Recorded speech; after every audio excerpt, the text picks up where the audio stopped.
Bakunzi ba Judgment Truth Victory, ndabasuhuje cyane, ubuntu n'amahoro bikomeze kubana namwe.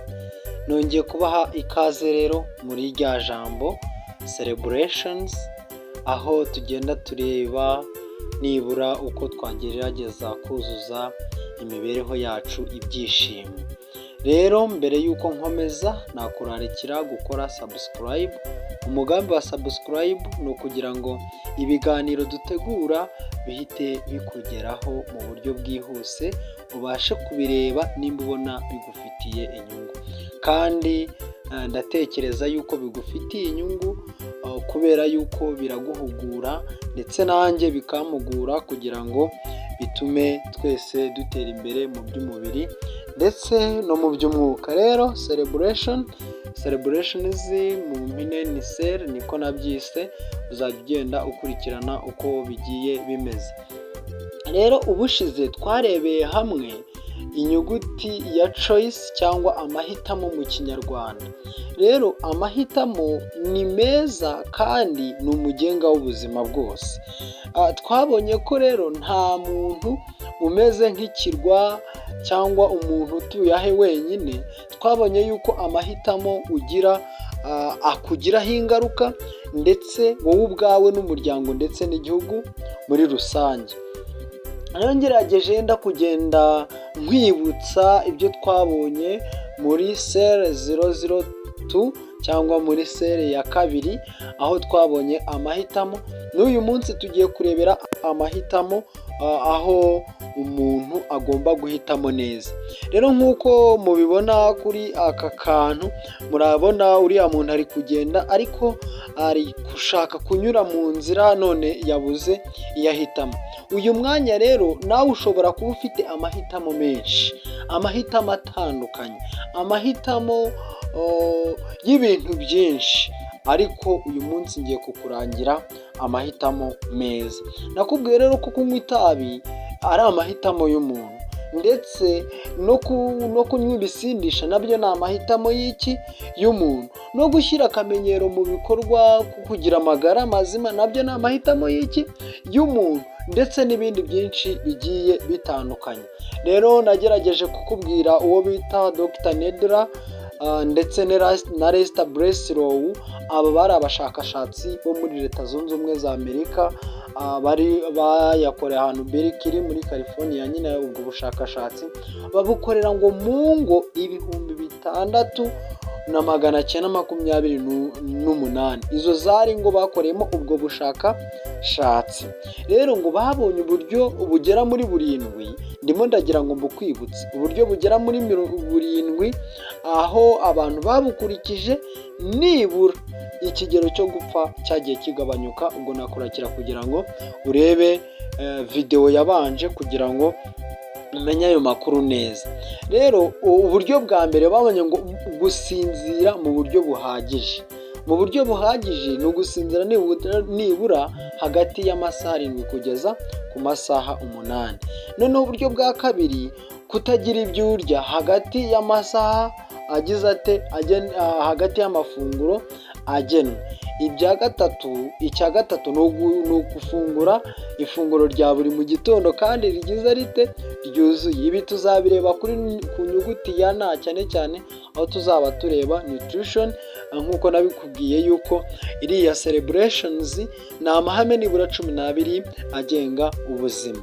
Uburyo bwa kane ni ukugumana ibiro by'umubiri bigenwe, bijyaniranye n'uburebure bw'umuntu n'amagufwa ye ndetse n'imyaka ye n'uburyo areshya. Ibyo byose tuzarushaho kubireba.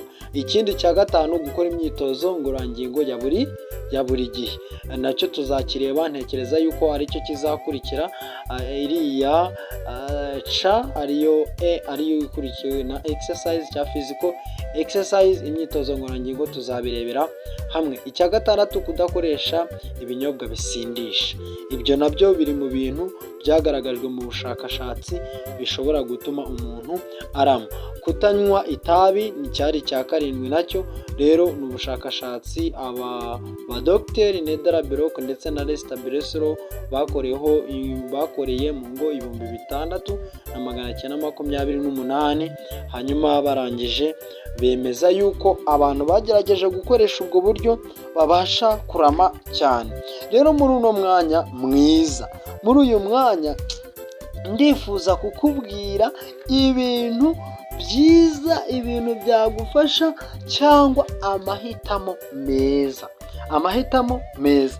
Rero ubuzima bugizwe n'amahitamo. Iryo ni ihame ry'ubuzima rwose ntakubeshye, ndetse nawe ushobora kubishyira muri komenti ukavuga nimba mbeshya, ariko ntekereza yuko ntabeshya. Ubuzima bugizwe n'amahitamo. Rero buri mwanya wose tuba duhamagarirwa guhitamo kujya ahantu runaka, guhitamo kuzagira umugore, guhitamo kuzagira urugo rwiza, guhitamo.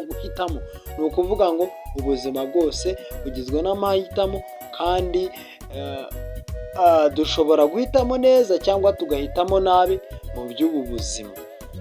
Rero guhitamo ni urugamba rukomeza, ntabwo ari urugamba rurangira.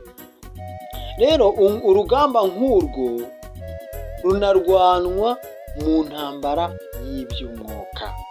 Yego, urugamba nk'urwo narwo rurwanwa mu by'umwuka. Rero muri uyu mwanya ngiye kukurangira amahitamo meza.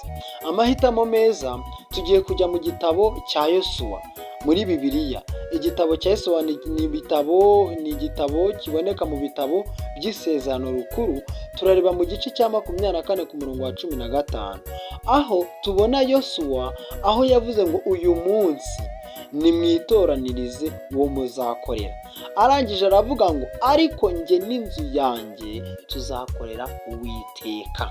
Ni ukuvuga ngo iki ni igihe yari amaze kugaragariza ishyanga rya Bisiraheli, amaze kubereka igikenewe, ariko arangije arababwira ati njyewe n'inzu yanjye turahitamo gukorera Uwiteka. Rero mu mahitamo yose tugira, yego, ese turi kumwe? Yego, nimba tukiri kumwe kora kuri like. Mu mahitamo yose tugira, uguhitamo kw'ishingiro ni uguhitamo Imana. Ese turi kumwe? Ayo niyo mahitamo meza. Guhitamo Imana nibyo bintu bikwiriye umuntu wese, kandi uhisemo Imana ubasha kugira ibi bintu bikurikira: amahoro, ibyishimo, ukwihangana, ukwirinda, urukundo, ubugwaneza, ubudahemuka, kwicisha bugufi, ukubonera. Reka mbisubiremo. Iyo uhisemo Imana, dore ingaruka zabyo. Ingaruka ya mbere, amahoro; iya kabiri, ibyishimo; iya gatatu, kwihangana; iya kane, ukwirinda; iya gatanu, urukundo; iya gatandatu, ubugwaneza; iya karindwi, ubudahemuka; iya munani, kwicisha bugufi; iya cyenda, ukubonera. Ayo niyo mabuye fatizo y'imibereho irangwa n'ubuzima buzira umuze, imibereho yuzuye umunezero kandi ikora igatanga iki? Umusaruro. Ni ukuvuga ngo ni imibereho yunguka. Iyo rero ubasha guhitamo Imana nk'uko aya ari amabuye fatizo icyenda amaze kukubwira, ubasha kuba uguwe neza. Amahitamo ni ikintu cy'ingenzi. Amahitamo ni imibereho. Amahitamo ni urugamba rukomeza. Amahitamo ariko nanone tugomba kureba niba azazana umusaruro cyangwa agatanga inyungu kuri bagenzi bacu. None se wowe uhitamo ute? Tugomba kwitonda kugira ngo buri munsi duhitemo neza. Tugomba kwitonda buri munsi kugira ngo duhitemo neza. Bityo Imana ishobora kuzuza imibereho yacu ibyishimo n'umunezero. Muri makeya ubwo ni celebrations. Rero muvandimwe, nshuti yanjye, wowe unkurikiye n'undi ushobora kuzankurikira, nubwo nkurakira gukora subscribe, like ndetse na comment, ni byiza, ariko ndakugira inama mu nzira zose ubashe guhitamo Imana. Isomo nsorezaho muri Bibiliya riri mu gitabo cy'umuhanuzi Yesaya, igice ni icya 22 ku murongo wa 30. Hari isomo ryiza nkunda kandi rintera imbaraga, rivuga ngo nujya kugenda ugiye kunyura iburyo cyangwa ibumoso, uzumva ijwi rikubwira ngo komeza, iyi niyo nzira. Rero birumvikana yuko no mu by'umwuka tugomba kugira gute? Guhitamo. Rero ushobora kuba ufite ibintu byinshi ugomba guhitamo. Rero ushobora kuba Imana ikurarikira kunyura iburyo, rero ntuzateshuke ngo unyure ibumoso. Rero twabonye yuko ubuzima bwacu ari nk'inyubako. Rero inyubako yawe ugomba kuyirinda kandi ukayiha ibiyikwiriye, kandi ukagena uburyo igomba kubaho iyo nyubako yawe. Rero amahitamo ni menshi, ariko turarikirwa guhitamo neza. Guhitamo neza rero nkubwiye, cyangwa amahitamo meza, ni uguhitamo Imana. Andika muri comment umbwire, mbese wowe urumva ari byo? Nakubwiye amabuye 9: amahoro, ibyishimo, ukwihangana, ukwirinda, urukundo, ubugwaneza, ubudahemuka, ukwicisha bugufi, ukubonera. Ngayo amabuye fatizo mu buzima kandi bifasha benshi. Wowe urabyumva ute? Andika muri comment inyunganizi. Nta kibazo, ikibazo nabwo wakibaza, tukazarushaho kugisangira, tukazarushaho gufashanya kugira ngo bizagende neza. Rero mukunzi wa Judgment Truth Victory, ndakuraritse kugira ngo tujye tubana kandi tujye turushaho kunguka. Rero ushobora kugira ikibazo, nanone bibaho cyane, nanone ukaba udashoboye nko kwandika muri comment, nabyo birashoboka, ariko ushobora guhamagara kuri nomero ngiye kukubwira: 078 770 469 4. Rero ushobora no kuba wakenera ibi bitabo ngenda nkoresha rimwe na rimwe, nabwo ushobora kumpamagara kuri izo nimero, aho ndi gukoresha igitabo cyitwa ngo uzuza imibereho yawe ibyishimo n'umunezero. Ushobora rero kumpamagara kuri iyo nomero maje kukubwira, ndetse ushobora no kuza kuyibona ku mpera ahangaha nayishyizeho, hanyuma ukaba wambaza uburyo ushobora kubona icyo gitabo.